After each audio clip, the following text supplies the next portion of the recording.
Justin, mate, good to have you back on the podcast. I'm 99% sure that you still have the most popular interview that I've actually done across any platform. Uh, and it's been about 18 months, and you and I keep in touch regularly. And your story, I think, touched me, and I know it touched a lot of people as well. Just because I think it's one of the best descriptors of war, and there's no maybe glory in it. It's realistic. It's down to earth. So, mate, I really want to firstly thank you for just being a good mate of mine offline. But No, thank you. secondly, no, thank you for coming back on it. And how's everything been for you, man? Life has taken a lot of twists and turns. I've moved a lot of places. I've taken a lot of different jobs, just trying to find my spot in the world, try to fit in with what I think could be my niche in this entire mess called life. But, you know, my first year out, right out the gate, was was kind of ignorant. I was just sort of cruising along, just trying to really put aside all of my issues. After our interview, I was like, kind of just like, okay, cool, whatever, did that. Moving on in life, I'll go forward. And then I think that I was sort of lying to myself in terms of how I was doing. And that's when a lot of my emotions started to like really creep up on me and stuff. But throughout all that too, I had some pitfalls, but at the same time, I've given myself a chance to sit back and let people help and try to stop doing this on my own, as well as see different perspectives of what I've been through, try to get the full picture from every angle that I can. And where I'm at right now, I would say I'm actually decent. I wouldn't say it's the best. I wouldn't say that it's either the worst, but I'd say I'm sitting right in the middle of where I could be, and I'm content with it. So Yeah. And what was it, I guess, that how were you feeling once that, happened and you started, I guess, that decompression process? Would you call it, I guess, PTSD or what sort of thing did you go through? Because I know, PTSD is a bit of an umbrella blanket for a lot. Can you describe, I guess, to the audience what that decompression looked like for yourself? yeah, of course. So I'll start with um I'll start with after the interview. I'd say like after that interview, the initial one I did was when it was a reality check. I will admit I've come back on and off to those comments. I've seen, as I said before, all the different perspectives of what it was like for me to be present in Ukraine, fight there as well. And it was a lot of self criticism. That was the first stage, a lot of self criticism. Um, and then it sort of fell into this waterfall of not so much doubt, but like a lot of like, this feels unfair to me. This doesn't feel right.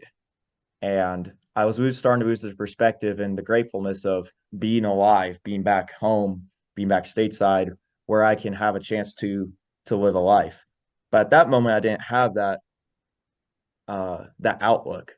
So once I had a lot of that self doubt, getting too deep in reflection, I allowed myself, unfortunately, to fall into this cyclone and snowballing of depression. And at first, it was really just kind of like emptiness. I don't really think it's like you get sad. It's not like PTSD is all these flashbacks. It's not so much you like being unpresent in the present. You just start to feel like as time goes on, if you don't really address it, if you don't try to see it and forgive yourself for it, you start to really numb out. And that's what happened for me. I just started getting more numb. I started to really degrade in my performance at work. Um, and also around family too. At first, family would always try to reach out, they try to help. And unfortunately, they start stepping back because they're like, how can you help someone who doesn't want the help? How can you help someone that doesn't want to see how it could get better? So once I started feeling that, I would say that's where a lot of the memories kicked in. With that emptiness in myself, what it allowed was a lot of the memories to just flood back. Um, like for instance, driving. I remember one night I almost got in a car accident because I was driving behind this Ford, and instantly it looked like the back of a BMP, and I didn't realize I was already on the road, and I was just like, that. I guess that was one moments where I was presently not there here back home, and I almost rear-ended the guy and swerved off the road, and then I pulled aside into a ditch and just was like breathing hard, trying to calm down, and that just kept happening. That get triggered by certain music, that get triggered by certain topics. There'd be people who I spoke to in private about my experiences that would introduce me, and those people would ask me about, oh, what you been up to? You're such a young man. And it's very difficult to look at someone and say, I was at war. It's not anything a lot of people can say, and I'm glad for that, but it definitely disassociates you. And I'd say that was like the final step too that has been the toughest I still struggle with, along with the occasional like memories hitting me, is disassociation, which is dangerous. I don't think it's a great thing to isolate yourself, or make yourself feel isolated. And because what does, you lose friends, you lose family. People sort of see you as odd or off or weird. And you have to really build yourself back up as a new person. You have to really figure out like who am I? Coming back from Ukraine really stripped that a lot of myself. It and it's up to me to decide who I can be now versus who I was before. And that can be really hard. Not and definitely a lot of times it's felt impossible too. So Oh, mate, and I think kudos to you for talking, openly about it. I know plenty of friends in, similar baskets to this, and I know how difficult it can be to speak openly, publicly, to have many people watch this. But I also think that this will be actually a really good um, step in this recovery too, because it will be, getting it off your chest a little bit as well. Can you tell me about any of those memories from Ukraine that really stand out to you? Because I think your story above all, I think, had this no sort of bullshit, no glorification, down to earth of what conventional war looks like. And I think it was aptly titled, I Lost Everyone. Um, can you, I guess, give us a quick rundown of things in Ukraine? I guess if people haven't seen that interview of yours and your experience. yeah, um, definitely a whole list of that for sure. But I can think of some. I think what the biggest thing is for a soldier coming off the front lines that sticks with him is a lot of the environment of which he was in. Um, for instance, I've talked to friends of mine about this. Veterans, they are as well, but um, I connect with more veterans and speaking out to them, reviewing things I've been through with my friends in times that are critical where I've struggled with it.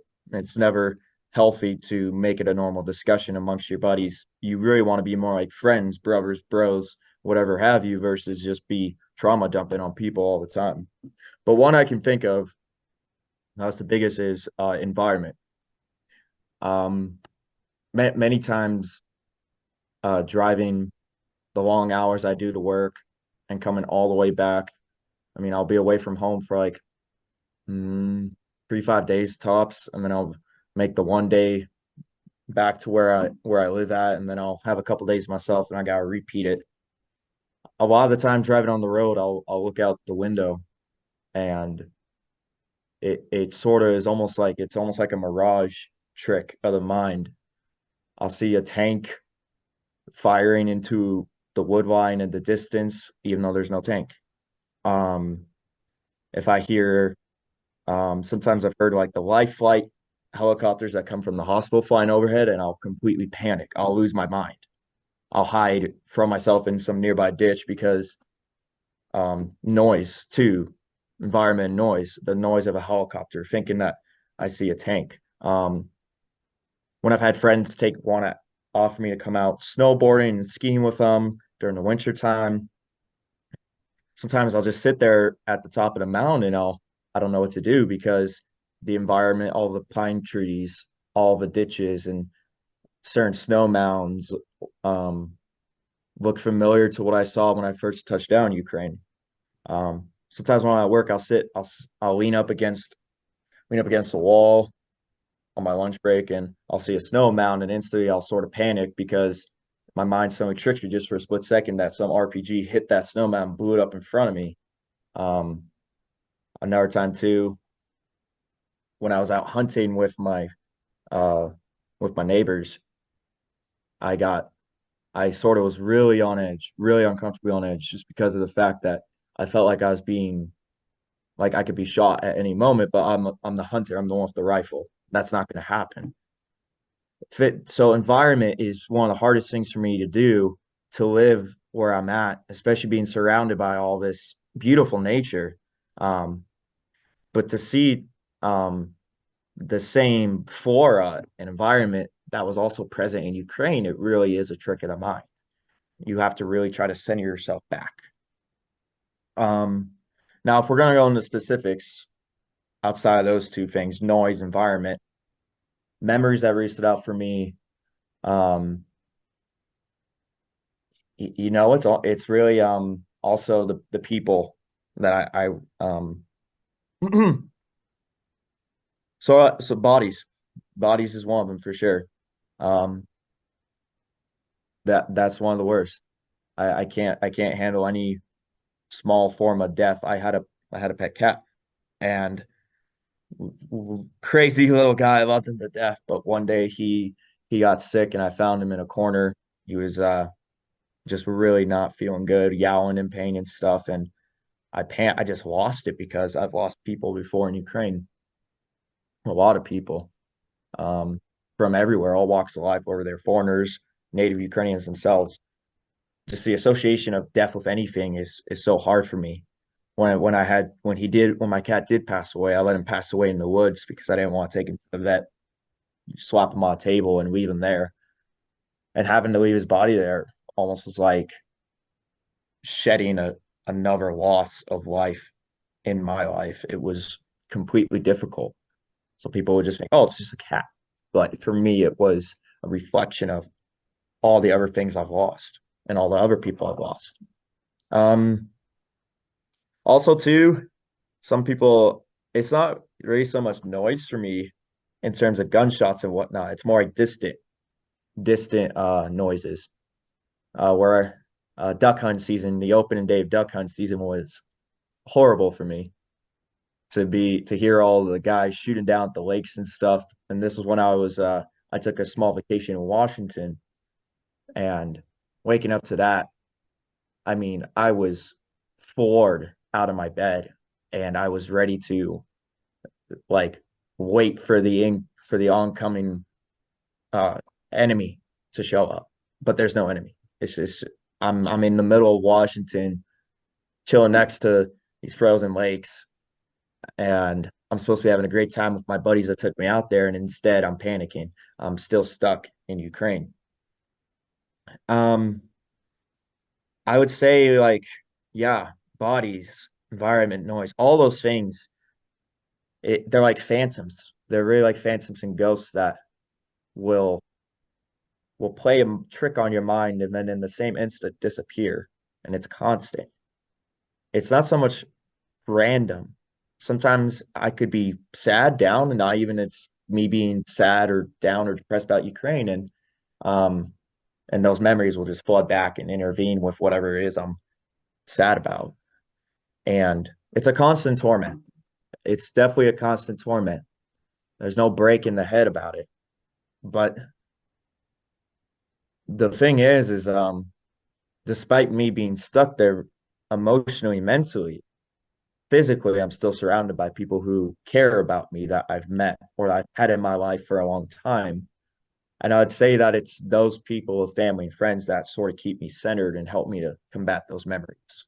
I mean, I'd really admit that a therapist, which I've talked to before, doesn't really help. You're talking to a stranger. You're not talking to someone who can care, who can try to be there truly for you. You're talking to someone who's paid to be there for you. I mean, they could walk up and leave and they deal with the next client's issues. Yeah, they give advice, they give great ways to combat triggers, but at the end of the day, it's not real. At the end of the day, it's someone who's telling you what you can do, not what you should do. It's more like having a financial advisor for emotional pain and trauma. Um, but I guess coming back,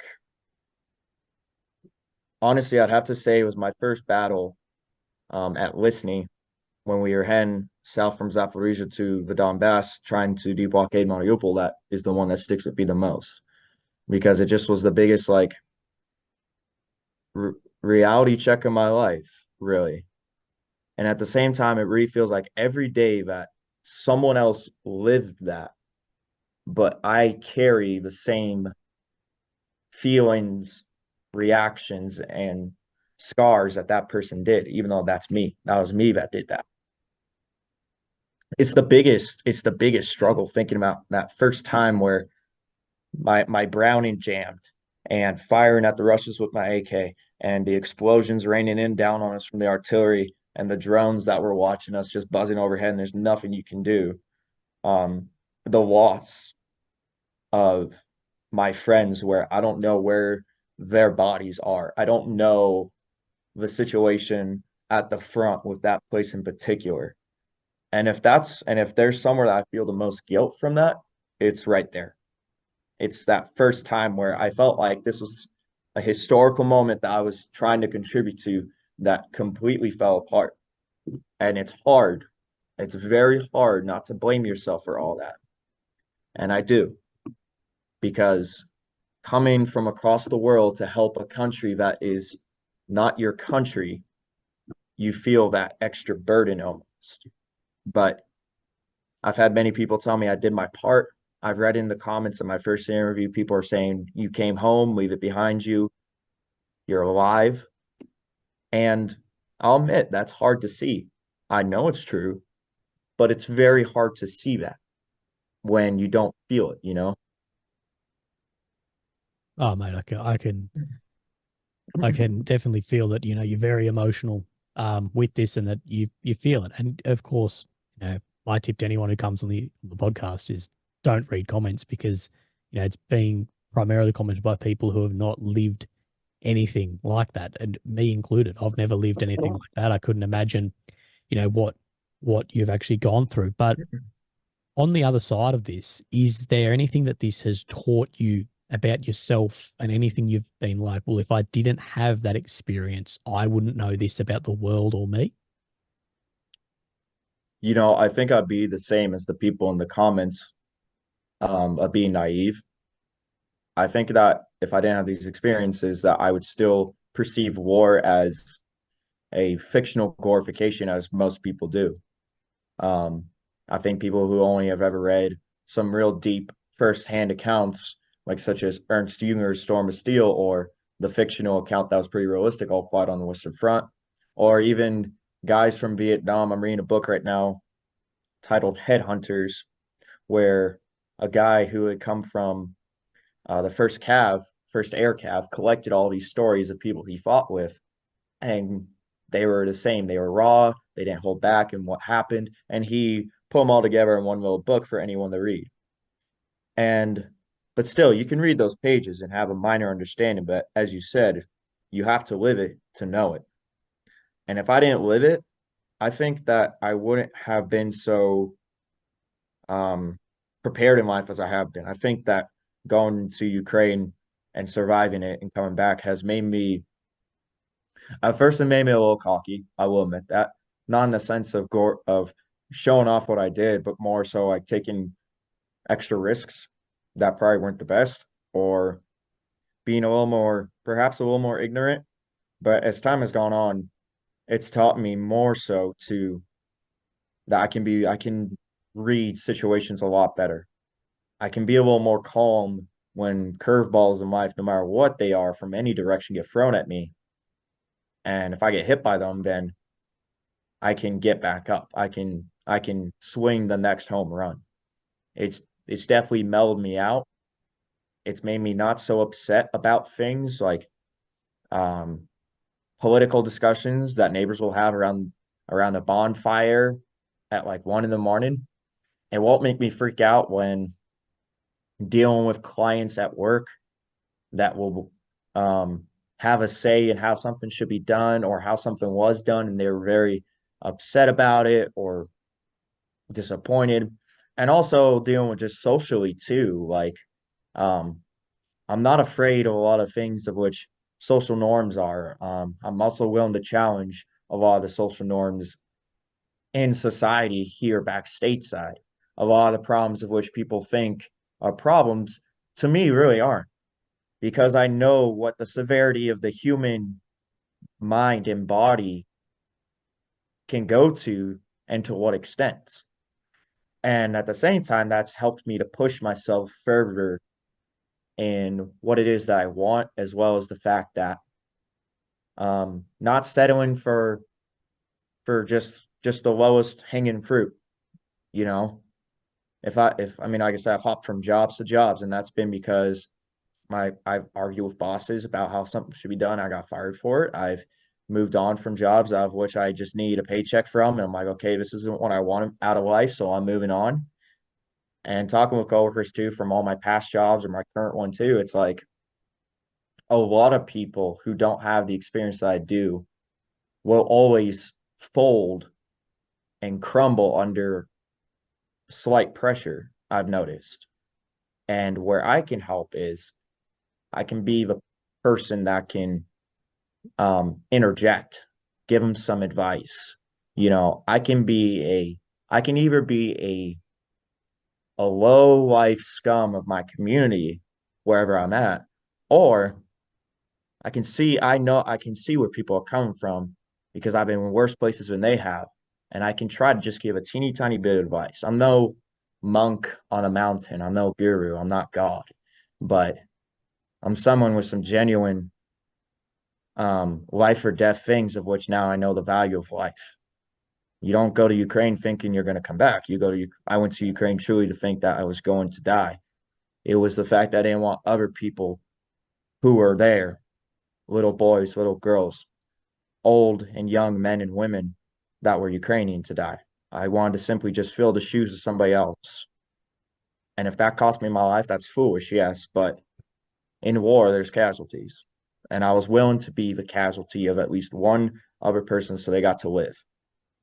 And when you don't die and you come back, I've chosen to live. I've chosen to try to understand the value of life.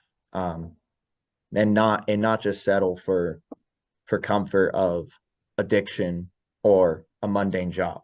So if I didn't have Ukraine for that, I think that's where I'd be. I'd just be another person in the crowd that's settling for the fastest opportunity to grab and stick with it forever.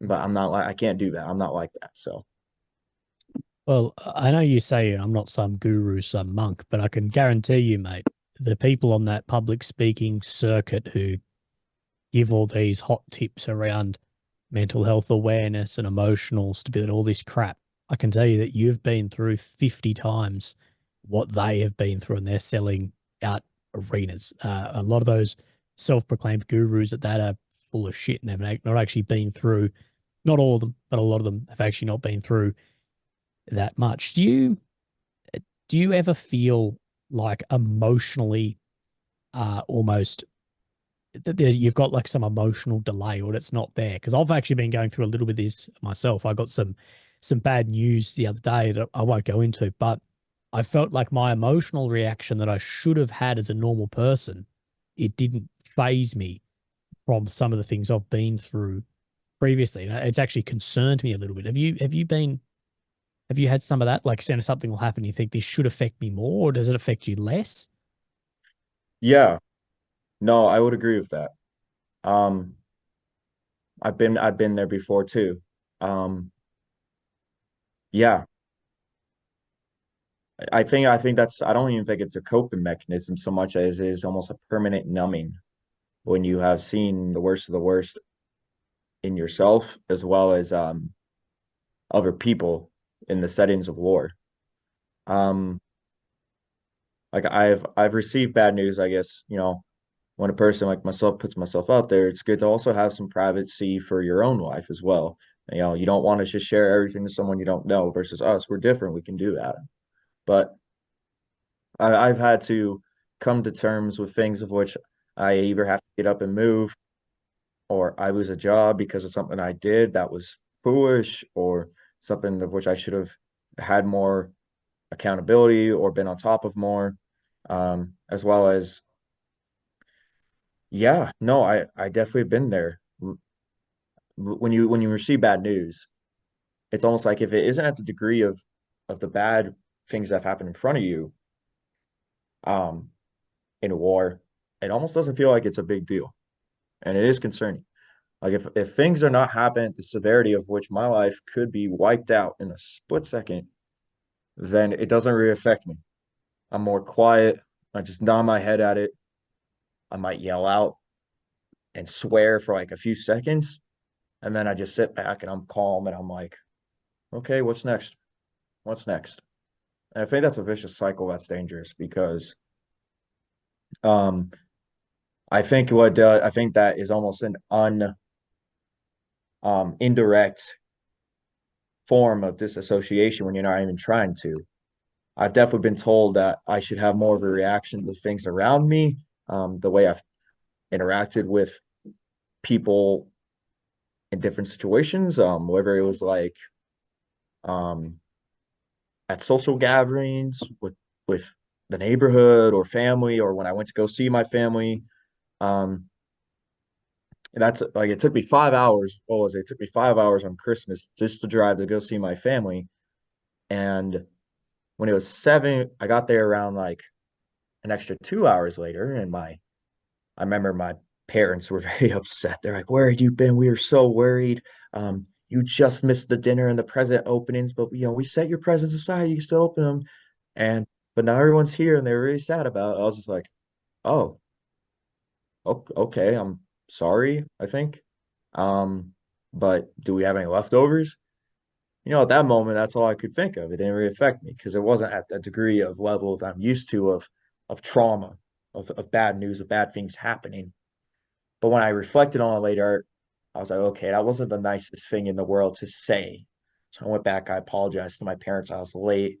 I called up all my relatives, said thank you for your gifts. I'm sorry I couldn't open them in front of you, et cetera, et cetera.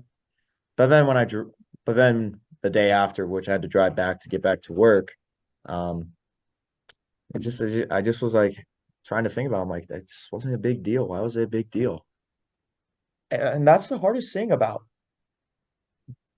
having gone through what I've been through, is trying to relate to people who haven't been through what you've been through. When you see someone who's going through a tough time, and if it's not the same tough times that they have been through as you, it's really hard to just not do anything more except pat them on the shoulder and say, "Hey, it's going to be okay." Because you're almost scared to just give them some like blunt advice. And so I've had to keep my mouth shut a lot because it's like my mind, it's like it's not a big deal, dude. Get over it.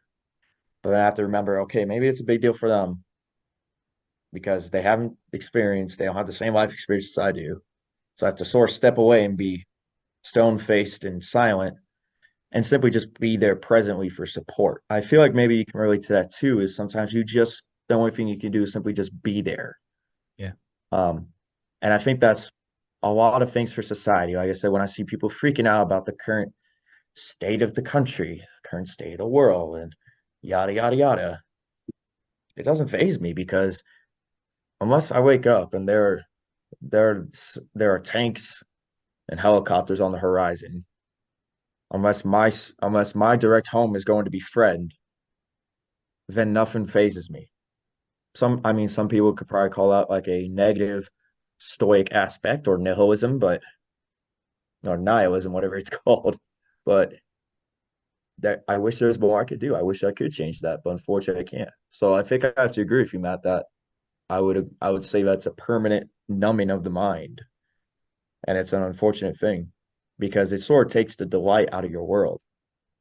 Once I come back from Ukraine, definitely that happened is I had to rediscover a lot of the joys I used to have and picking things back up that I used to really like to do. It was almost like a childlike enjoyment.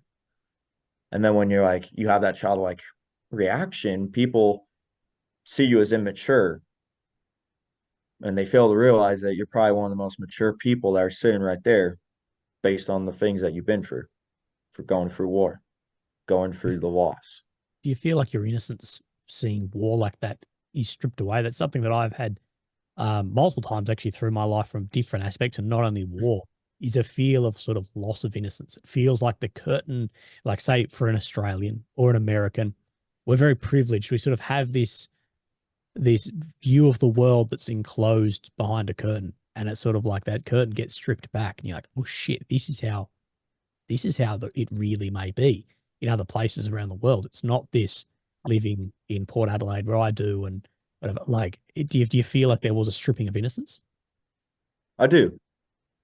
I actually was just at a one of my days off. I came down um here because I actually was letting up. I'm calling you on the road right now because I'm back on my way to work. I got a few more hours to go, and then I'll be busy. I'll be busy for the next 3 to 5 days, just chugging away at it. Um, and but I was stopping through town a couple nights back, one of my days off, and go into this club. They're having a little dance party, whatever, they're having this little dance night, dancing up with a couple girls and whatnot. And their designated driver dude came over to me. He's like, "Hey, you dance really well with my friends there and stuff. You ever dance with?" I said, "Yeah." And so he's like, "Well, can I buy you a drink and stuff? They'd like you too." So I hang out with them. They buy me drinks. We get to talking, and he's like, "Well, you seem very mature. Where are you from?" And I said, "Well," I said, "I'm not sure if you'd be comfortable." He's like, "No, go ahead." And I told him, I said, "Well, I've just recently been in Ukraine. I've only been back stateside for a year now."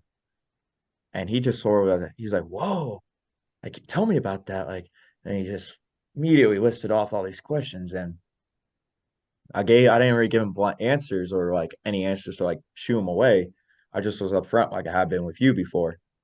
And the reaction that he had, I guess I didn't realize it, but the reaction that he had was almost like pure shock, almost like a almost like a normal person's version of shell shock, almost. Just to have someone dressed up normally like everybody else, hanging out at a bar, look at you and say, "I've just come back from a across the globe conflict, having fought and killed people and seen the death of innocent people." I don't think that's anything that a normal person expects to actually be going on in the world. And I do think that a lot of it does strip my innocence away. When people say I'm a very mature man, nothing seems to faze me too much, it's not really so much, okay, it's not a compliment. I wish that I had preserved innocence. I wish I could process emotions normally like a lot of people do. But because of the things I've been through, it's almost impossible. And so when he shook my hand, said thank you, all that, he said, "I'm glad you're home." He's like, "Well, are you going to be through next time? I'd love to sit down and actually talk more, like in person to person." I said, "Well, maybe, maybe not." I said, "But what you can take away from this is you need to live I told him, enjoy, well, I don't know what life you live, but I don't know your background. And from what I just told you, you don't really know mine too much either." I said, "But just live your life. Enjoy what you got right here, right now." I said, "Because if you step out of that door, dude, you could get in a car crash, you could get jumped, you could get beat up, you could get shot. Who knows? You could just fall over dead." I said, "Life right now," I said, "life is nothing but a moment to moment.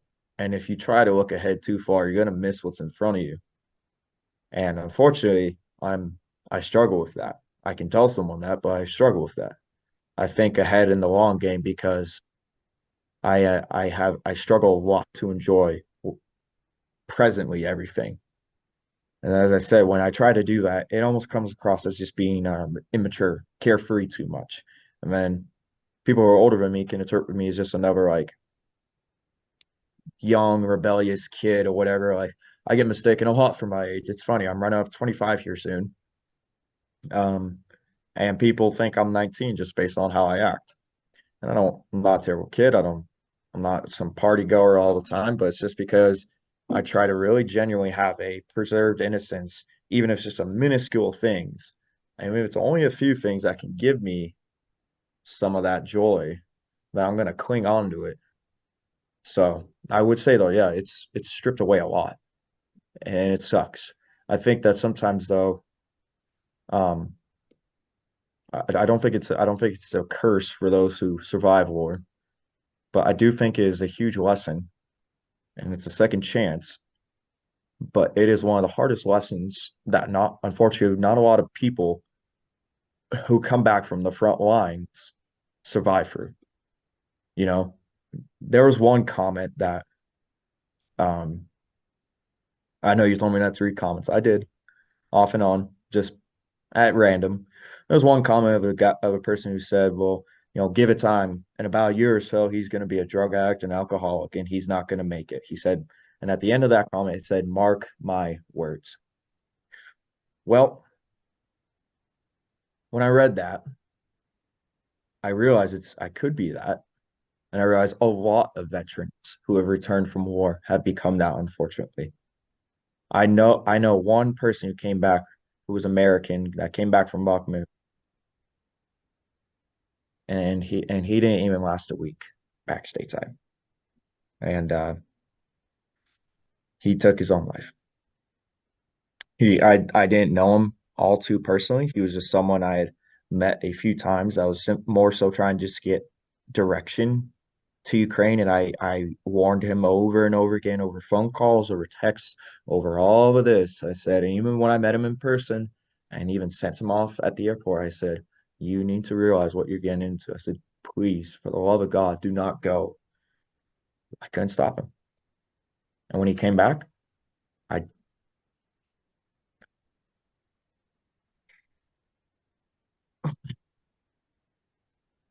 I didn't watch him as much as I should have. So at least I did was attendance trainer on and say he was a good man, and he was. But that's just the reality.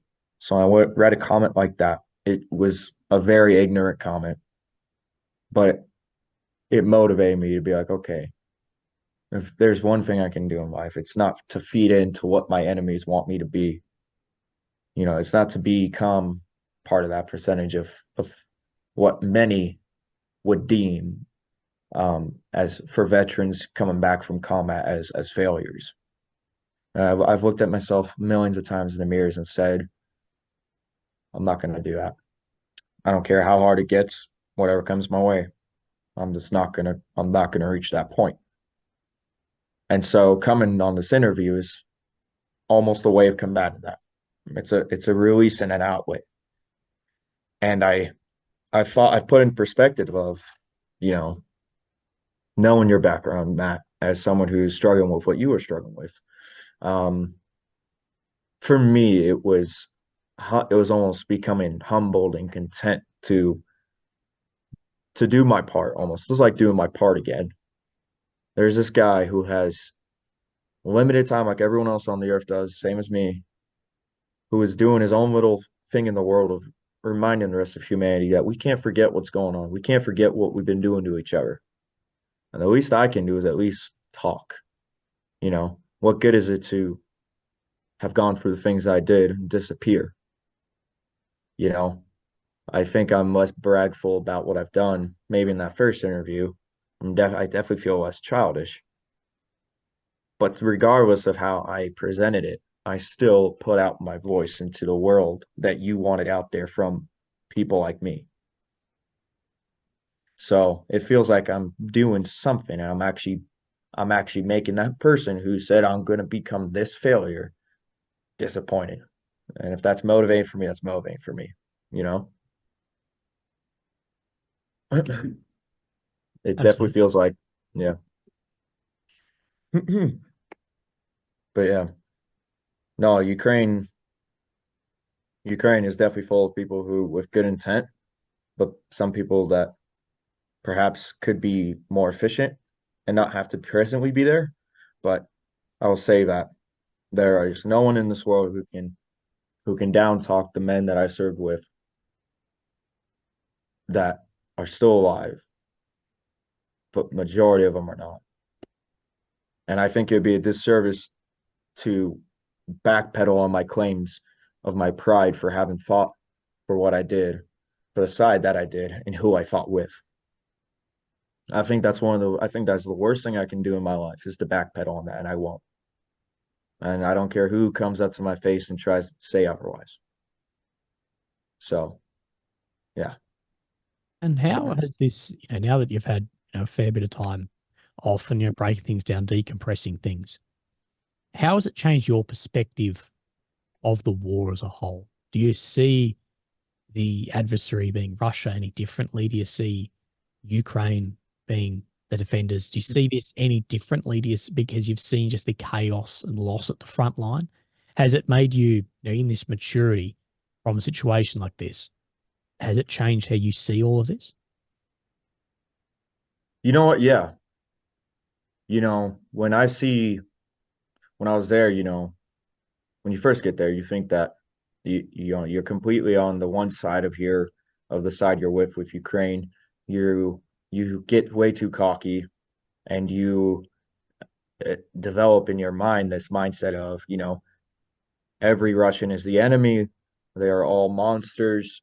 They all deserve death and destruction upon them, and they deserve to have Moscow burned to the ground.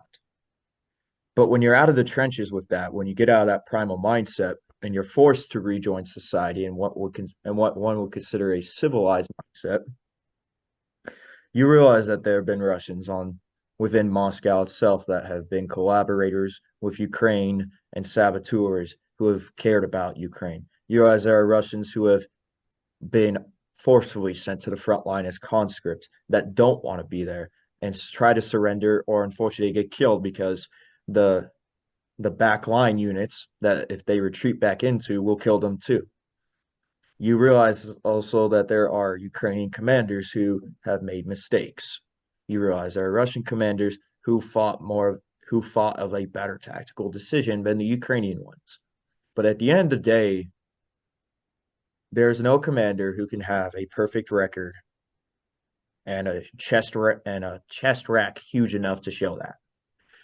There is no soldier who can preserve his morals as well as he could on either side to treat the others better. But from what I've seen, I've definitely seen more humanity out of Ukraine than I have Russia. When I understand that Ukraine is liberating their territories, of which they deserve all their territories back to them. And they've had to pay heavily for that, for the ones they have still tried and have successfully taken back. But I don't see, like in the Donbass regions, I don't see Ukrainian soldiers demonizing, executing these cities, villages, oblasts, territories, whatever you want to call it, of these people that live there. Look at Bakhmut. When the Chechens came in along with Wagner, and there are still civilians caught in the crossfire, they are executing them in the basements. And, seeing that on my feed, reading news about it, it's terrible. Or look at Avdiivka. Ukraine, for months and months on end, held that. And while I agree that perhaps they shouldn't have, I can realize where they're coming from of it's our land and we can't give it up. And when Avdiivka was just recently not surrendered, but was temporarily occupied by Russians, there's footage out there of them tying up civilians and bringing them back to whichever Russian region that they're going to integrate them to be Russian citizens in. Also as well, Mariupol was layaway, turned to rubble, and now there are Russian civilians living in Mariupol to once again make it Russian. From what I've seen and stepped back from, I don't think either side is a glorious saint. I don't think that any side is perfect. But if we're going to talk about the humanity over one other, I think that within the Ukrainian military as well as the Ukrainian people, there's more humanity there. And I think that there is humanity present in the Russian armed forces of those who realize what they're doing and don't want to do it anymore, or those who want no business of it and are forced to be there as conscripts. I mean, you have to really come full circle about the entire conflict, and I think it would be foolish for me to simply just take one side. But as I said before, I'm not ashamed for the side that I fought for. And one person could argue that, oh, Ukraine used to be the most corrupt place in the world before the invasion. The Russians are more better than them. They're trying to bring reformity to it. That's then. This is now. Countries change, things move on, policies and politics will always rise and fall. You have to look at what's presently going on, and you can't just judge the past. If you always keep judging the past of a nation, an individual, whomever, you're never going to make a good sound decision on who you think they are currently. You know, why else would we release prisoners, former convicts back into society if we simply just judged them on their past? They're there for their past to begin with. They're there for the things they've done. The same is also happening with Russian POWs in Ukrainian POW camps. I mean, I've watched some videos on that where some of the guys are like, yeah, I'm going to be here for the rest of the war, and I don't like these guys, but they're treating me decent, so I'm just going to be a worker and make crates for ammo boxes until this is all over. And then you have some guys who don't want to be stuck there and want to do their part and get out and don't want to be treated like a prisoner because they think it's demeaning. Or you got some guys who are just completely zealous and are like, I plan to stab all these guards and escape and get out of here and return back to the Russian front lines and once again kill more Ukrainians. So there is so many different perspectives on this conflict that one person can't just make a one-sided judgment of the character of Russians and the character of Ukrainians.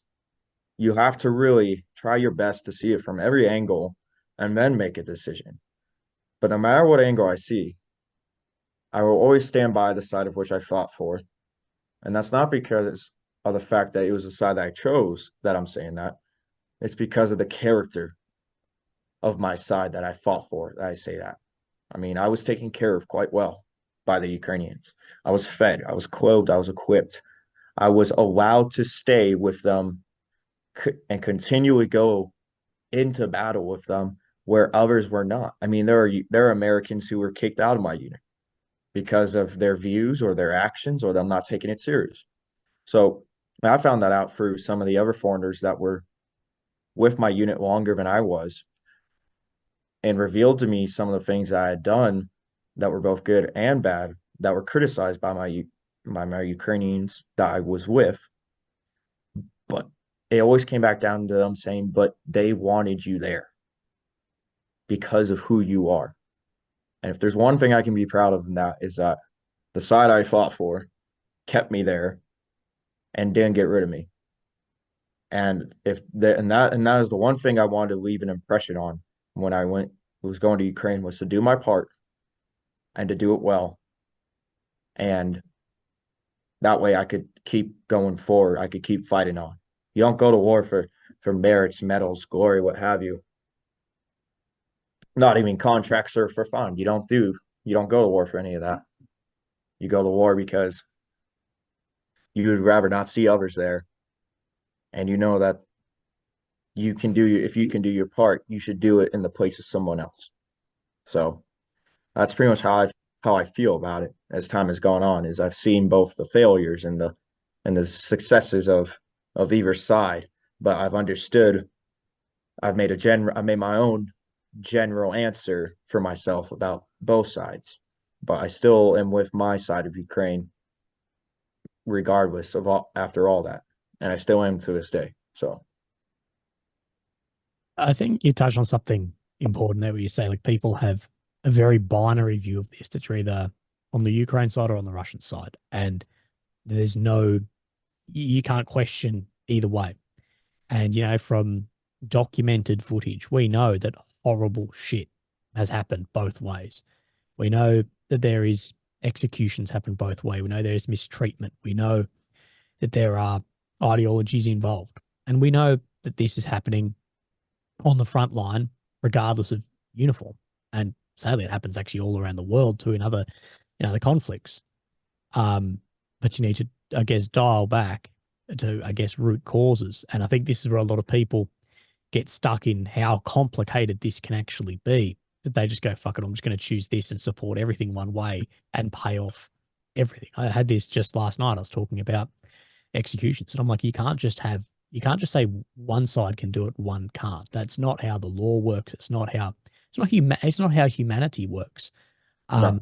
And if you're saying that, we're the good guys, and then you're saying that then, well, then we can do this. This doesn't fit in the narrative here. And I think people need to understand that both sides as well have large propaganda, misinformation, information campaigns that, would want to get the maximum amount of people on their side and can be influenced into the pro-Russian camp or the pro-Ukrainian camp by this. And I think people don't open their eyes enough to more outside of this, and they sit on echo chambers. They'll sit in one YouTube or Telegram channels that is one way, and they're just feeding this echo chamber, and they're just further and further down that path, and they purposely don't maybe expose themselves to the other side because it's hard to do. It's hard to do. If you are, you say an Australian, when, I see stuff that Australians have done things wrongfully overseas, it's hard to expose yourself to that because of, where my biases sit. But I think people really need to. And of course, you served with the Azov Battalion, the infamous Azov. How since, I guess since you've been back, since our interview, have you had any more sort of change in how you see that unit, how things have gone for you? One word to describe it for the Azov Battalion is professional. Having kept tabs on my unit and see where they have gone, they have merged into a pretty serious unit that has taken responsibility for going into some of the worst places imaginable, not because of their commanders simply telling them to do that because they wish them all to die. It's simply because they chose to. I would say that their ideology at this point is something of hardcore nationalism. I would say that, I know I had said that during the first interview of mine, I'd say that's where they still sit. And at the same time with that, some people would argue it doesn't take nationalism to influence someone to fight.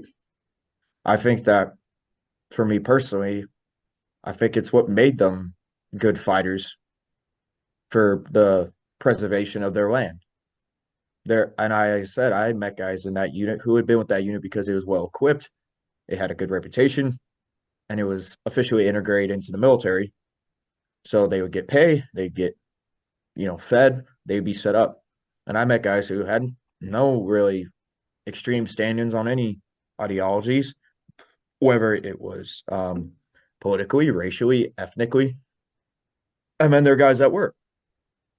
And where I bunched myself into that was I had a form of nationalist feelings for Ukraine. I can't say I was as dedicated as the other guys were, and that's where I feel like perhaps that's where I messed up a few times, or probably wasn't as emotionally and mentally present with the other guys I was with in my unit. Yet at the same time,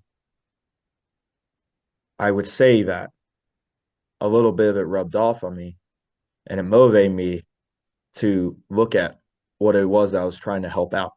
I mean, why else would I be in Ukraine? You can be in Ukraine for a humane reason because you hate seeing innocent people get killed. You could be in Ukraine for political reasons because you don't like, some people view Putin as fascist, some people view Putin as, you know, a Soviet, reformist. He wants to bring it back, whatever.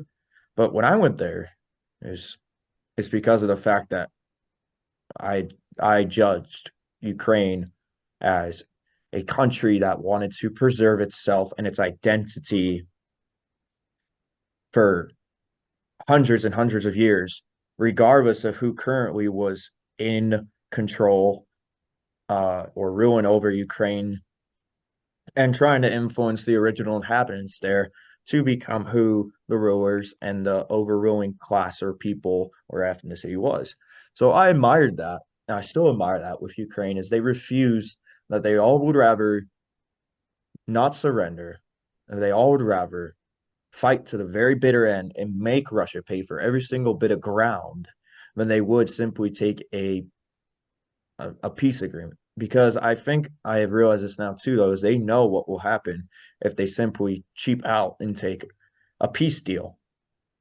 And that's what sucks about war is there can be both sides or one side more than the other, or both sides at the same extremity that will go to horrific, inhumane lengths to demonize and belittle their enemy in order to attain victory. But at the same time, I wasn't innocent of that either when I was there. You know, I remember I'd been in arguments with guys who weren't as nationalist, who were foreigners and were as nationalist for the fight for the cause. I remember there was a Swedish guy who I got in a physical fight with, thrown fists and all, on the range because he didn't want to do medical training, and I took that as an offense because he didn't care about these guys, these Ukrainians. He didn't understand what it was that's behind him that he's trying to protect from the Russians. Now, if the Russians hadn't done the things they have, if they didn't have that reputation, if they were on the same moral plane as Ukrainians, I don't think I'd have the same feelings that I do for some of them. But at the same time, I can't say that the way that other Russians were treated by my unit was all that humane either. And having looked the other way when I saw some of that sometimes is something that I will always feel disappointed with myself in. And as I agree with you, no, there is not one side who is a saint. And war is one of the most brutal, dirty things imaginable. And unfortunately, we as humans have meshed and molded war into a sense of the only way you can attain victory is to be more gruesome and violent than the opposing force. But when you try to step back, like I said, when you're forced to come back into society, you lose that primal urge, that primal view and mindset. And then you sit back and you realize that we can be terrible to each other. And quite frankly, we can do some terrible things ourselves, me included. And as I said, there are some actions I took that I am not proud of, that I will have to live with for the rest of my life, that I will always be sour and upset by and depressed on. But it's what I did there that I can try to be better at elsewhere. I think that the only way we as humans can get past this is we have to see the whole perspective. We have to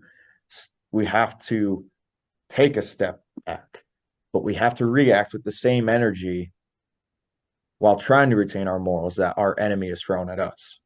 I wouldn't encourage Ukrainians to be as violent as the Russians. I wouldn't encourage that.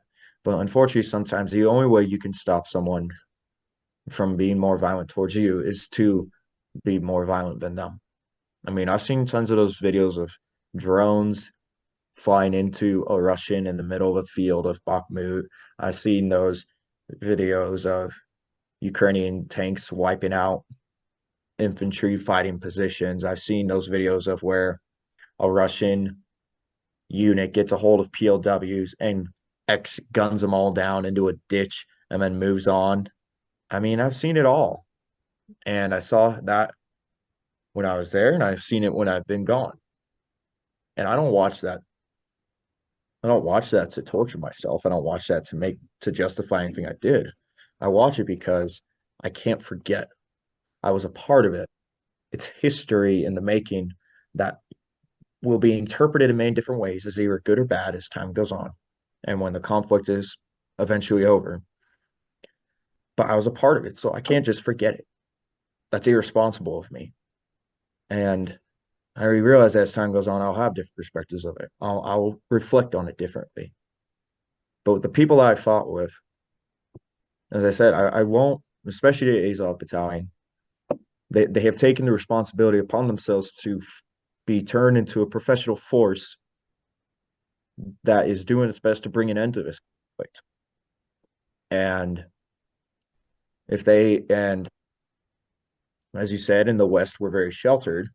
We can't always understand the motivations why a certain ideology would drive either Russians or Ukrainians to fight one another. But all we can hope for at the end of the day is that both sides stop fighting.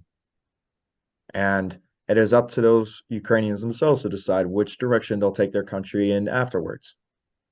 And I don't think that it's fair for Ukraine to have funds, aid, assistance to be cut off because of ideology. I mean, because every ideology is so different in each single country that you can't group it all and say that's the entire population and say we're not sending any help whatsoever. We're going to forget about it, move on, and keep living in our little bubbles in space. I mean, look at America. This is one of the biggest melting pots of the world, and so many conflicting ideals that I have my own opinions on. But at the end of the day, somehow this society still functions and everyone to an extent and degree gets along until maybe one day we won't. But right now, people still wave at me. People still say hi. I say hi back. I go to my job. I drink my coffee in the morning. And that's how the world should be. That's how the rest of the world should be. The rest of the world shouldn't have to be in this eternal gloom of violence and destruction. And that's why I still care about Ukraine, because it's not so much of the fact that I fought with them that I should care. It's the fact that they too are included in this world, and they don't deserve, as any other country doesn't deserve, to have that happen to them. As you said, it's very easy for anyone to base their entire selves on an ideology when they haven't had to have that ideology challenged with violence. And I hope that we see less of that as time goes on. You're mentioning that you turned a bit of a blind eye to some humane treatment from your unit towards POWs and other soldiers. Can you talk about what you saw and what happened there? One thing that did happen that I realized there was nothing I could do for was before the assault on Lisny and the attempt to deblockade Mariupol, there was a group of soldiers who had, while we were there, at the closest we could be to the front lines, had said they were going to take out their few platoons,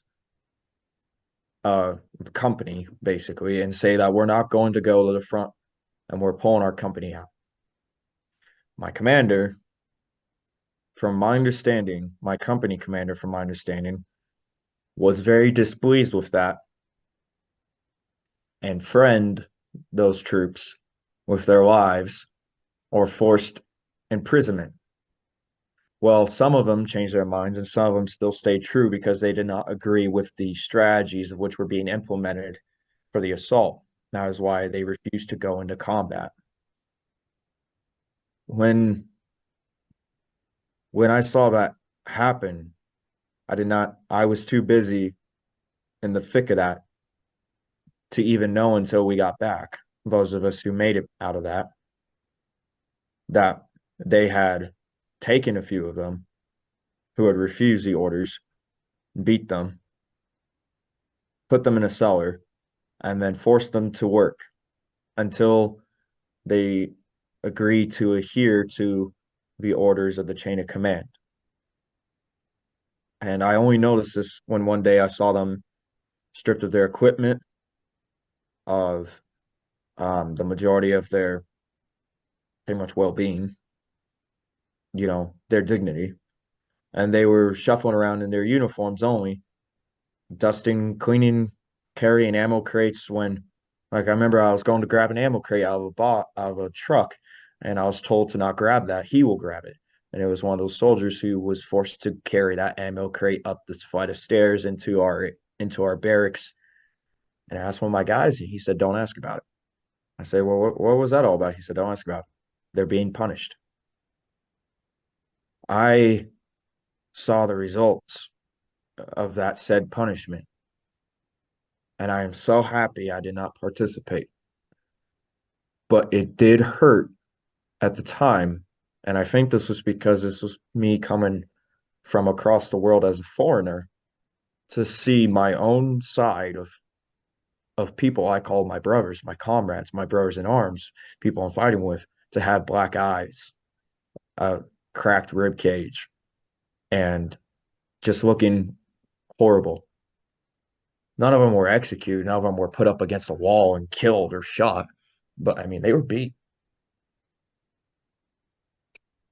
I mean, that's not something that you would ever see in a Western military. That's not something you'd ever see here. I mean, that'd make headlines if that happened in any division or battalion, anything in the U.S. Armed Forces, or even most likely the Australian Armed Forces, if that happened. But the Ukraine out there, I mean, in those wheat fields in the Donbass and everything, it's not the West. And your country's under attack.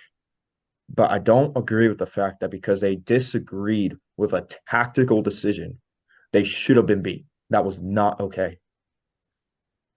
But the fact that I was too afraid to do something, I didn't say anything because I was afraid I might get shot. I was afraid I might get killed or I might get beat and treated just like they did.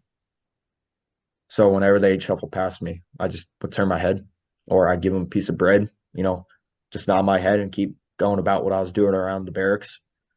Um, and then when it came time again that we'd always go to the front lines, I'd always shake their hands and said, I hope to see you again. And they weren't allowed to speak to us or anything. They just smile a little bit and nod their heads, and they'd be forced back to doing whatever work they were forced to do until they agreed to not disobey orders like that. And as I said, this might just be Western influence, but unless it had been an ideological, a moral decision for these people not to go fight, that is something that can be brought to attention. But it was a tactical decision they felt was going to cost the lives, and it did. It cost the lives of a lot of people that day. That wasn't okay. That is one of the things I cannot forgive my company commander for. I cannot forgive him for that. I think that is something I hope one day is brought to justice for. I hope that one day he's brought into some court, told what he did, and is told you will now go rot in jail. I hope that happens because that was terrible. I understand that that Ukraine doesn't have as many troops as Russia, but at the same time, when your troops bring to attention that, hey, we could all die, let's maybe look at this a different way, that comes down to ignorance on the behalf of command. And that is something that I don't think requires physical retaliation against those people for. And that is one of the dark moments on the Ukrainian side, that of which I am ashamed of. I will never be proud of that. And having to have just sat there and watched it and stayed silent, ignore their physical bodily harms that was put on them, the black eyes, the broken limbs or whatever. I mean, I'm just as guilty. That's one thing that when I first got back home, I tried to drink myself out of. Luckily, I don't drink anymore, thank God. That's one thing I tried to drink myself out of, was that guilt. That is one thing that no other human being should have to do when you're not in a situation of life or death, because that was not life or death. That was simply just humane concern for everybody else. So, yeah, What do you I make? don't know. What do you make of the ideology that sits? I'm not saying it's everyone in those units, but it is rampant in those units, and the symbology as well, being exactly that. That as an American, our grandfathers all fought against in the Second World War that caused the death of millions across Europe. I guess, how do you justify that symbology in those units for that. Like, and that doesn't mean saying that they're therefore the other side of the good guys. You can also say, hey, there may be not good shit happening both sides, but if you have a unit that is, there's Nazi symbology throughout it, and that's not a lie, it just is. There is, you know, Bandera Nazi ideology both within it and ultra nationalism as well. And this is exactly what Americans, as American, freed Europe from. How does that sit with you? I don't know. At first, I want to say that coming from the West, you know, you almost feel like you're qualified to have a say in it. But at the same time, a lot of Westerners, I guess you could say, don't understand a lot about I mean, ask anyone in America who the hell Bandera is. No one knows. I mean, I'd done my research on Ukraine growing up as a little kid, as well as any other Eastern European country that I was obsessed with learning about. And the name Bandera wasn't so much foreign to me when I first got there. It was sort of like a vague reminder. But Bandera played both sides because he thought he had been helping his people in general and he sacrificed some of his morality. So for people who look at him, I guess it comes down to not so much a justification, but I guess an understanding of, well, in what context does someone use Bandera? Do they see him as a Ukrainian national hero? Do they see him as a Nazi sympathizer? Do they see him as whoever they see him as? I guess you have to get down and dirty to get to the details in the soil about why is it that someone has you know, the Ukrainian UPA flag hanging in their barracks or as a patch on their uniform. And the same with the runes, the Black Sun, the Alges, the Wolf Hook, the Wolf's Angel. Um, Again, those two, the call of wrap, the swastika. Um, Symbology, the context of the symbology. What is the context of it? Does someone use it because they like Hitler, or does someone use the runes because they themselves don't need a political party to justify their pagan beliefs? Did it make me somewhat uncomfortable? Me being Norse pagan myself, the context perhaps made me a little uncomfortable with some of my guys, but for the religious reasons, I didn't have an issue with it. For the ancestral religious reasons there wasn't a problem on it in my end. But I think what a lot of America, as well as other parts of Western Europe or anyone who isn't directly involved in that conflict in Ukraine, is to research. I mean, the Asatru community uses the same symbols, but then you have the Odinists as well. And you can ask an Asatru how they feel about it, and they'll have a different saying about why they use a certain rune than an Odinist will. So the context for me is what matters. And if you can take that context and make a little statistic, you can compare about, okay, who's using what this symbol or this ideological figure, whoever, for what reason, and are they using it more for this or using it more for that, and what do you do about that? But at But the I same think time, it's different than when we see maybe a swastika used in India as a sign of peace and this and that, and it's the same shape. I think that has a lot different connection to what it's identifying as when we see it in the Azov Battalion, amongst who will they'll say are alt-right guys, like neo-nationalists. yeah, I think it's a pretty long bow to draw saying, oh, but because when I was in the army, I had a Viking on my t-shirt that, well, I don't, of course I don't want to rape and pillage this. And it's like, well, yeah, one, that was a hell of a long time ago. And it's the symbology of a warrior and it's been a lot changed. And I also agree, yeah, maybe that, but there's a lot closer connect than here. yeah, Like, I think the connection between this symbology isn't just, like I said, that of, some army units will have a Viking on their shirt and, don't actually relate to that, the symbology of that back then. But I think you can't say that this doesn't have a very close connection. You're seeing guys do Nazi salutes with the black sun with swastikas. You know, Yeah. yeah, No, yeah. it The should relation is make there. people uncomfortable, and it's where exactly that happened. Yeah. Now, on the thing of where uncomfortableness, it can be the same said for like skinheads in America. Some people use it as shock factor, some people use it because it's their personal ideology. Do now do Ukrainians do that? Do they do it for shock value? Do they do it because they think it's funny? Or do they do it because they believe it? I'd say yes to all of those.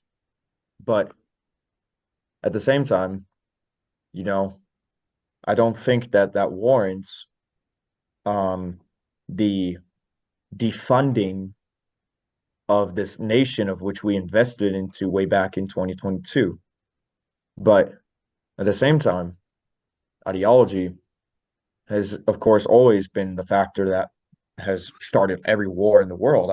People say politicians are what start wars, but it really is when people meet in little gatherings to talk about why they think they should invade the neighboring tribe or the opposing kingdom or I mean, even look at the Crusades. People went to the Crusades because a book called the Bible told them to go take the Holy Land.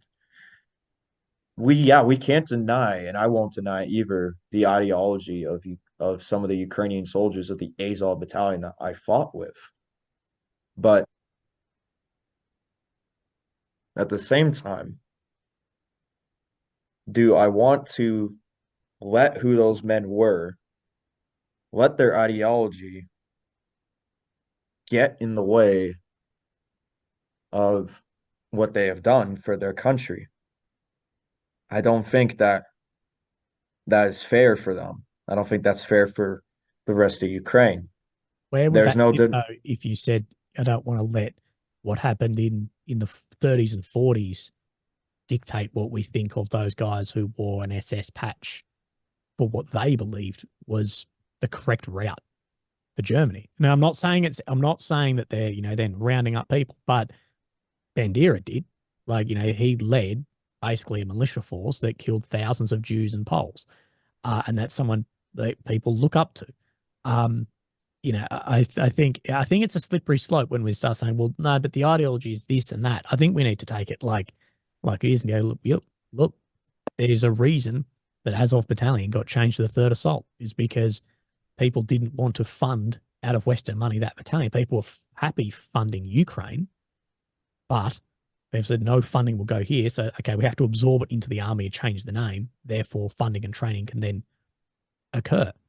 Um, I think it's a slippery slope when we try and say, well, just because the ideology is on our side now, therefore we're happy with it. I think if that makes sense, it's like if the skinheads here want X. Oh well, I agree with whatever. Like say imagine the skinheads just said, well, we want free education, and I agree with having free education. That doesn't mean then I just go, well, now they're the good guys. I should still go, Yeah. they're a bunch of flogs. Yeah, I just wanted sort of how you still feel about that, and I'm sure you've been accused of a lot of that in comments or Oh maybe yeah. with Oh yeah. part of battalions which do So idolize Nazi symbology yeah, no, of and course. people. What I remember I said this in the beginning of my interview, and there was another historical figure who had the same mindset that I did that I agree with was who was it?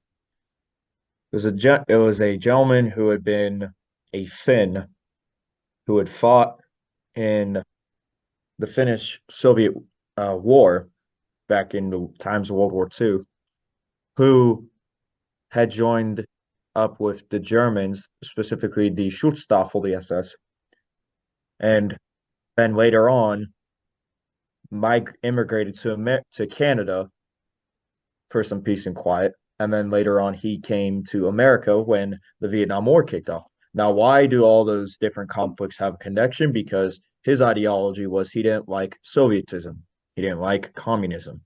He felt about what communism had did to his country, had ruined it and its people, and he went to an extremity of joining whichever side, regardless of who they were, to fight communists as much as he could. And I view myself sort of in the same boat. I'm not as politically driven as some of my other guys were in my unit in Azov. More religiously, but not politically. But for me, and I think as much as it was for him that he was very blunt about, was it was just a tolerance. He didn't need to share the same ideological perspective. He just needed to share the same common enemy. The enemy of my enemy is my friend. I think that's why when I get accused of that, I kind of laugh about it because I'm like, well, who else am I going to go with then? Who else am I going to join up to fight with? I'm here. I can't just fly home. As much as there are moments I felt like I wasn't supposed to be there and I wish I could go home, I couldn't. Does that mean that I'm standing by and backpedaling and hopping in front of the flaming arrows of some of the guys in the Azov Battalion that I fought with? No. But at the same time, we shared a common enemy, and and it was something that I don't think we were going to go at each other's necks for, and I believe it's something that is a pressing matter for the Ukrainian government to have to decide how they will treat that later on after the war. But that Green Beret guy, I think, had it right. We share a common enemy, and he fought the Soviets in Finland. He fought the Soviets um, out on the Russian steppes out east, and then he tried to get away from it after World War II ended, and then once again he saw he had an opportunity to fight communists, so he went to Vietnam with the Green Berets, being a Green Beret himself, and actually disappeared in Vietnam. I forget his name, but I know that me listing off that guy, a lot of people are probably going to know exactly who I'm talking about. I just forget his name. But, you know, I mean, you don't get to choose sometimes who it is that you're fighting with. In the American military, sometimes you don't get that at all. When you go for basic training, you're bunched in with guys from any kind of background imaginable. Whether you get guys from Africa, guys from Tennessee, guys from good Christian standing families, to guys who are from heavy liberal raising and upbringing, to guys who were probably had families and relatives in the KKK. So I guess the current generations of fight of fighters, including myself, it's up to us to decide what direction are we going to lead ourselves into, and what is going to prompt and motivate us to act on that. And I don't need a political party to have a reason to fight the Russians. I didn't need that. And some guys might have that as a justification, but I can't control that. That's not up to me. And because I realize that if anything, me trying to double down others on their beliefs, on their ideologies, could have been a hindrance to success on the front lines. I guess, unfortunately, in war, though, too, that you'll have so many different ideologies, beliefs that humans carry, that they have to temporarily exist. As uncomfortable for some people as that might be, it has to temporarily exist together until it can be resolved later. So I guess that's just kind of how my perspective is it was more tolerance than anything. But I guess some people in the West in America would say, well, how can you tolerate being around Nazis? How can you not throw down your rifle in disgust and leave? Because I saw the bigger picture. I saw the bigger picture of what I was there for. And if these guys weren't going to get me killed, and they weren't going to run away and be cowards, and if they weren't going to be stupid, then I have good people to watch my back with. I have people which I can depend on. And I just think that at the end of the day, some people I don't think everyone can wrap their mind around that. And unfortunately, that is not something that I'm going to take the time out of my life for every little person that I meet that wants to throw the finger at me. I'm not going to explain that to them. But you and I have been in similar situations to where that's different. I can have this discussion. But for your average Joe, how can I explain something to you if you're not going to understand? That doesn't mean I'm going to walk away and call you ignorant and dumb. It's just how can I bring your mind into that perspective if you have nothing to put that basis on? If you haven't been in the same trench that I have, if you haven't shared the same discomforts. And that doesn't mean I think that makes me more, less biased, a higher standing of mind. I just think it's a struggle. It's a struggle to explain some of the things that people were ideologically prompted by to people who haven't just been there, and that's a struggle for me. That's something that which I don't think I'm proud. I hold pride in. It's just like that struggles to be able to not have to have some walls I can't tear down because there's no way I can take apart each brick and explain to the person on the other side of the wall, this is why I'm tearing down the wall. You just can't. So For people that, may be struggling themselves, being, whatever's going on in their life or has happened or they're going through, I guess, what would you tell someone like that? What would your advice be? for someone who's struggling in their Yeah. life,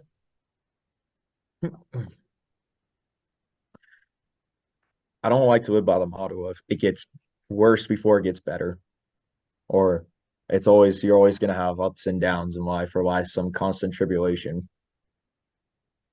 My to some people has been look at the greatest thing that you overcame and try to relate to that for what you're going through. You have to realize that every morning the sun comes up. It's up to you to decide whether or not you're going to rise with the sun. It's up to you to make your pot of coffee, go for your walk, show up to work, clock in, clock out, go home. If that's what you want, that's what you want.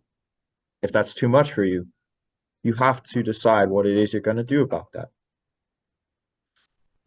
Now, for loss, for grief, for depression, for numbness, for not knowing which direction am I going, why can I not figure anything out? Like I said, don't seek out the guru on the mountain. Look at yourself as the monk on the mountain.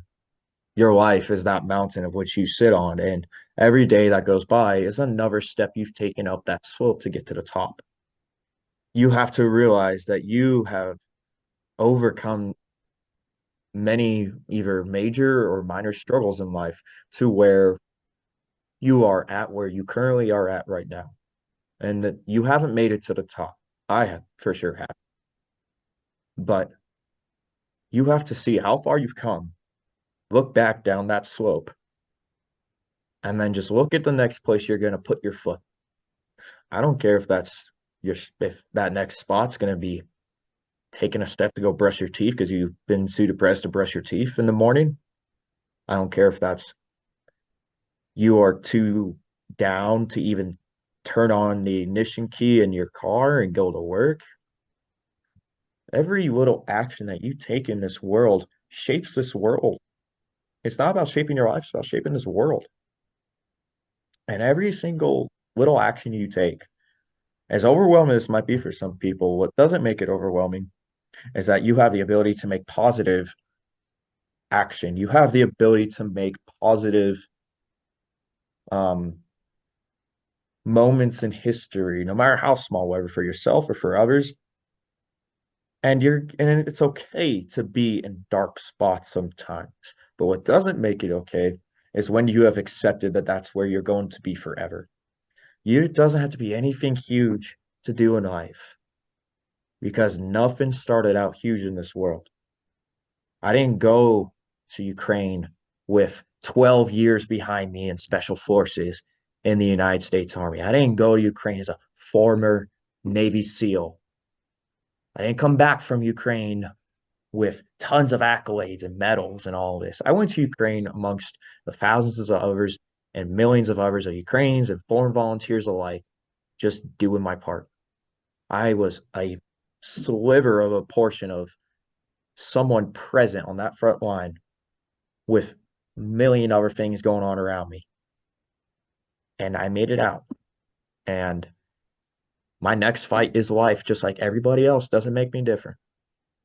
I'm the same as anyone else. So when someone would want to come to me and say, what can I do? What advice can you give me? How can you help me?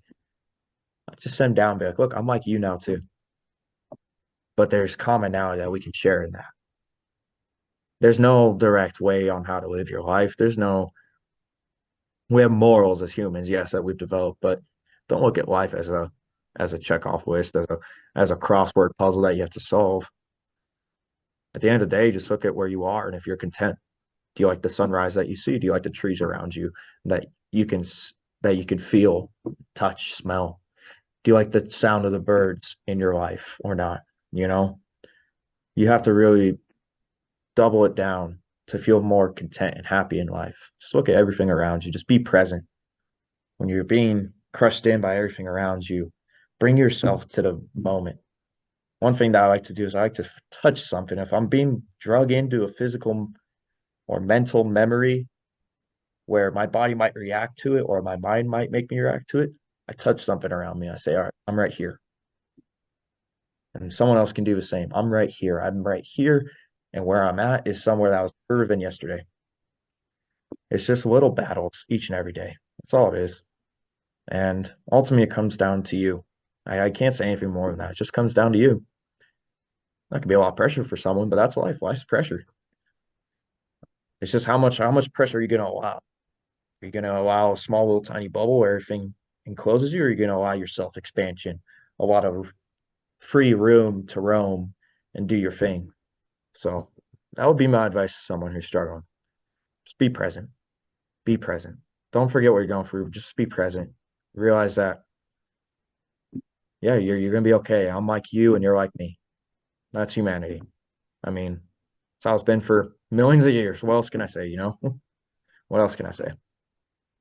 Justin, mate, thank you very much. I think that will I think a lot of people will take that as fantastic advice, and I'll say that is great advice. Is there anything we haven't touched on in the podcast that you'd like to say or to touch on? You know, I've talking with other guys who have served in the military, like I have, guys through both peacetime and wartime have always asked me about tactics. You know, what are the tactics there? What's it like? What's it like to fight there? And it's not so much about the physical thing. What they like is like, you know, how do you plan this? How do you work around this? How's an assault conducted? How is a defense plan structured? All this. I'm no tactician, but practical advice would be kind of something interesting to give out. Um, the book I'm writing is not something that is focused entirely on combat itself. It's broad. I'm working it to be a broad, blunt, um, honest experience of what I went through. First book I read for that inspiration of mine was Storm of Steel, Ernst Senior. He just put it out there what he went through, and there was no certain motive behind any of it. He just wanted to write what it was that he had done, experienced, and those he was with, and then he put his book out there, and now it's one of the best sellers in any bookstore. You can find it anywhere, even yeah. So that's what I'm doing for that. But in terms of like more like this physical one-on-one talking with people, I've met enough guys to where they're like, hey, what's it actually like to fight in a conventional conflict? You know, we haven't seen stuff like this in 80 years with this much national attention in Europe, you know? And be something kind of cool to sort of talk about, dissect a little bit, is tactics, you know. What tactics can you implement? What things can you consider to not just ensure victory, but you know, like save as many lives as you could? I mean, look at Adivka. Adivka, they they all pulled out when they could have been encircled, and that's where they made their mistake at Bakhmut, was they were more ideologically driven, and they turned that into a slaughterhouse, an unnecessary one. Adivka almost became that. What I feel like they should have done in the beginning was evacuate the city, and if they knew it was going to be, and I feel like they probably extended it further than they should have, and they should have set up the defensive lines in much more secure manners and reinforce those with half the forces that they originally had in Avdiivka. I mean, so things like that, just when you sit back and you're actually able to watch the war that you were a part of, when you're actually able to see everything that was happening around you and is going on without you, it's a unique thing to sort of speculate on, you know? I mean, if I feel like there's still ways I can help Ukraine, there are things I have done. Like if I've had to spare cash from an extra paycheck, I've sent money for drones, for medical supplies. I've done that sort of deal, and that feels good. And I know that I'm no general, I'm no commander, no nothing like that. The most advice I could probably ever give was something on a platoon level. But to to speculate, to throw out ideas, to talk about it in a way is healing. And I don't view it as treating my war as some game. That's one thing that I always laugh at, that a lot of people will joke about the foreigners, is they treat it as like, oh, they said, oh, look, another Redditor made it to the front lines or something like that. A lot of people don't take a lot of people serious that have been to the front lines that are not Ukrainian. So to sort of break that stigma of foreign volunteers' input on the war, I think I think would be an interesting thing. I've watched some of your other podcasts too about other guys that have come on and talked about their experiences, what they wish would have happened, what they wish uh, would have been done better, and they've analyzed their own battles. I feel like I talked a lot about my battles, but it was more of a what happened versus what was really going on. It's what I saw versus missing the whole picture of the things that I went through. So, I mean, I've even studied my own war, and I was right there. Oh, something like that would be interesting. But um, I guess right now, today I just want to have a little more question oriented and respond. So that's kind of like that was my motto for today. Right. Well, I hope we fulfilled what we wanted to do. I feel like we did. I hope the same was done for you. I hope you perhaps got some answers that maybe you did expect or didn't expect. I hope that it gave you some insight. It was good to catch up too. Do you have any more questions for me before we hop off? No, mate, I think that's about it. But you're always welcome if ever anything pops up, whether it's technical, whether it's personal, whatever. Me and my community are always here to help out in any way we can, even if it's platforming for when your book comes out, or if you have a unique perspective on something happening at the front that I may have overlooked or whatever, or that you think I'm getting wrong. Always welcome, man, to give us a buzz and help me with something like that. Always. Yeah. I guess the one thing that I would be interested in, and I know this would be something that the permission of other foreigners would need to give, was it'd be interesting to maybe perhaps talk with other foreigners that have been to that front line to sort of like have their insight, their perspective, their opinion, and sort of exchange that with, like maybe we'll like three of us in a call, some sort of thing, like to be able to get a different perspective rather than just talking about my own. I Yeah. think one of the best ways is to learn from others. So that'd be something I'd be interested in if you're up for that. Yeah. Oh, for sure. For sure. And I think too, and this would be well down the line, but I think well down the line it'd be very interesting as well to speak on same front lines with opposing guys, and talk, say let's just say, for example, Zap Oblast, say 5 years time and go, well, yeah, I was in this Russian unit and I was in this Ukrainian unit, and this is what our perspectives on as far as technical, how the battle was going. And this is what's happening here. That's what's happening there. I think that would be very interesting. Not politically, no ideology, just No. technical, the stories of the men who are actually there going head to head. We'll look at it this way. You've had British and Germans that have met on the same former battlefields that told each other what was going on, and there was no tension there. Yeah. Because at the end of the day, enemies understand that when it's over, it's over. If all you do is you go by your life fueled by the hatred for those you were fighting with, you're never going to mature and progress in life. You might have not liked those people then, but when it's all said and done, when the fighting is over and you've given some time to heal and you've seen if the character of that person has changed, I think it's great to sit down and talk. And honestly, if there was someone I could talk with from the opposing side that had been near where I was, or was there, or even was in different battles just around the same time, I'm up for that. Because I think for me, that would bring more feelings of contentment and let me see once more the different perspectives for those on the other side. Because that is something that sits in the mind of a soldier is, I think that's the ultimate test for some soldiers is, can I, it's not so much about forgiveness, but can I consider the perspective of my enemy? Can I sit down and do that? Not everyone can, but you know what?